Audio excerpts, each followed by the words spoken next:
lá, vamos então continuar, né? Concluir aqui o nosso estudo da CNV. Vocês estavam falando do pedido, né? Como é importante a gente aprender a pedir, consciente dos nossos sentimentos, das nossas necessidades, mas também a partir de um campo de não julgamento, né? Aprender a fazer um pedido claro. Tem uma frase que eu gosto muito que diz o seguinte: não vá até o oceano com uma colherzinha de chá.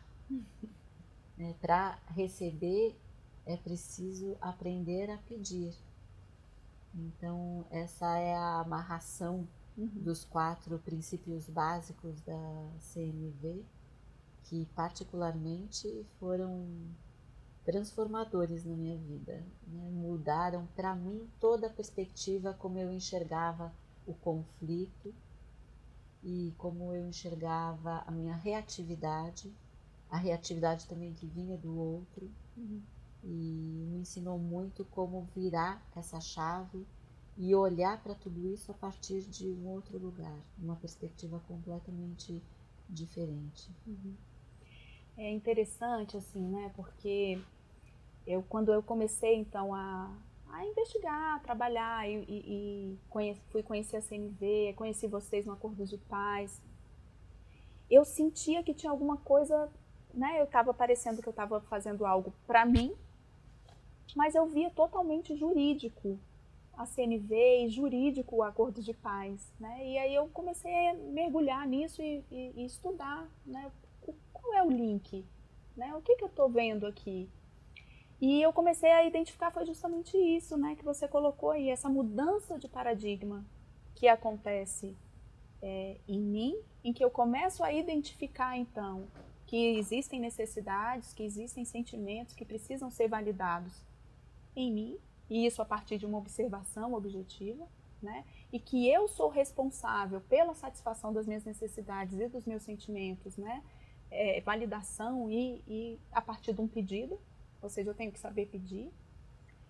E eu comecei a ver que a gente não está habituado a isso e que isso tem gerado todas as tragédias, né? Considerando aqui a frase que o Guto trouxe logo no começo, né? Então, assim, ou seja, toda essa violência, tudo isso que a gente experimenta, o meu trabalho, a dificuldade das pessoas de se conectarem, a dificuldade das pessoas quando tem um contrato mal feito ou se sentem preteridas em alguma situação, a própria criminalidade. Então, tudo isso está envolvido com a nossa cultura, está envolvido com a educação, com a forma como a gente tem escolhido se relacionar e se comunicar. E por que isso é importante? Eu comecei a identificar que, para mim, como juíza, é importante, porque eu começo a assumir a possibilidade do outro também entrar em contato com as suas necessidades, do outro também, que existem necessidades, que existem sentimentos, e essas pessoas merecem respeito. E a partir, simplesmente por serem quem são, por terem a história de vida que têm, né? E comecei a identificar isso com o princípio, que é um princípio nosso, do nosso ordenamento jurídico, que também é global, né? Que é o princípio da dignidade da pessoa humana. Então, esse princípio da dignidade da pessoa humana diz basicamente isso: a pessoa tem o direito de ser quem é e ser respeitada com o histórico de vida que ela tem. E eu comecei a dar um conteúdo, comecei a identificar o conteúdo do princípio da dignidade da pessoa humana a partir dos pilares da comunicação não violenta. Porque é um conceito, em princípio, vago, né, que cabe em qualquer lugar. Mas e como que eu vou saber se realmente a dignidade da pessoa humana foi atendida numa decisão? O Poder Judiciário está a serviço de realizar a Constituição, né? E um dos pilares constitucionais é isso, é o princípio da dignidade da pessoa humana. Então, como eu vou saber se o princípio foi atendido naquele caso? As necessidades foram atendidas? Sentimentos foram considerados?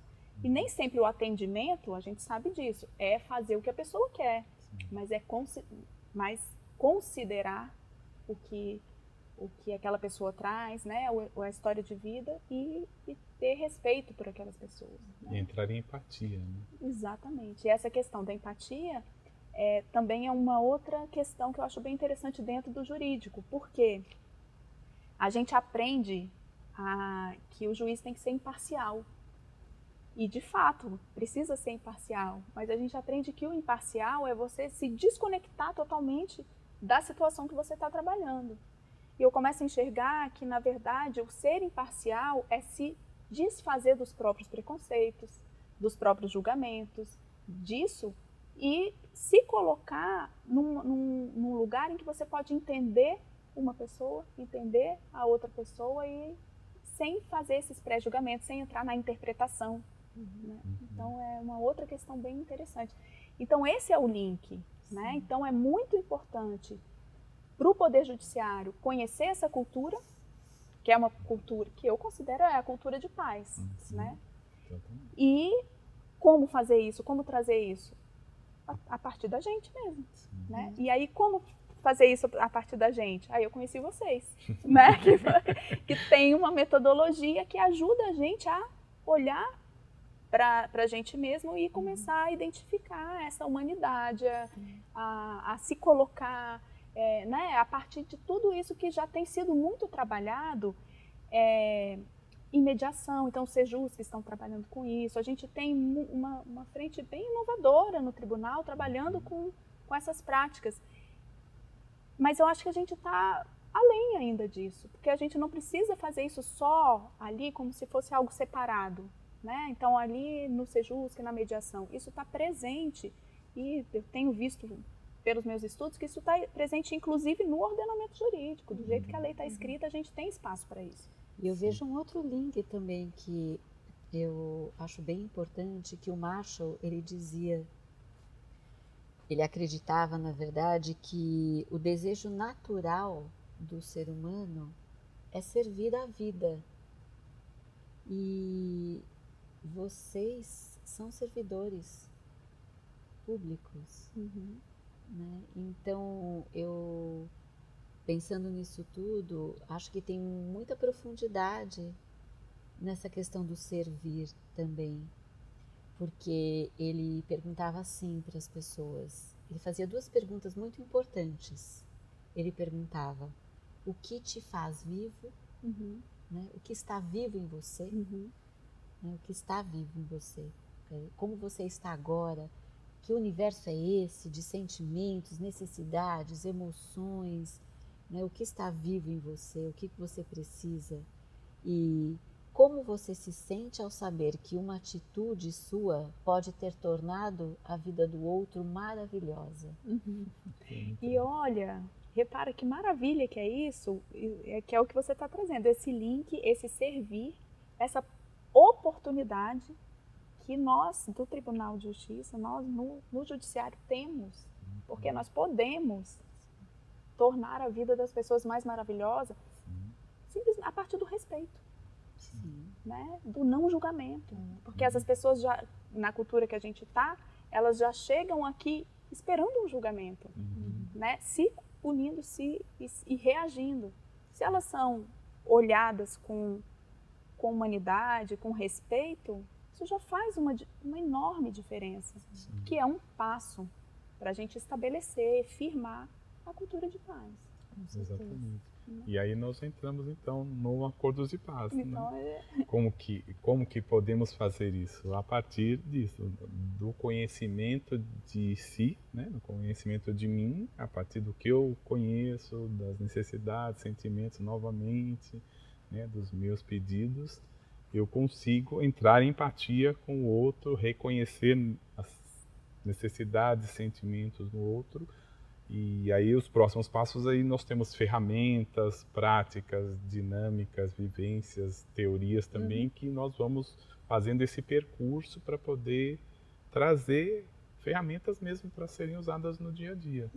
O mais importante para nós foi perceber que existiam muitas ferramentas extremamente poderosas, mas para mim, o que fez diferença foi viver algumas ferramentas. foi entender como aquilo estava intimamente relacionado com a minha busca pelo bem viver, né? Por esse espaço também mais pacífico dentro de mim. E eu acho que isso é que a gente pode contribuir muito. E então a gente quer saber muito do que a gente vai trabalhar no Acordo de Paz, né? Então no próximo bloco a gente continua partindo daí.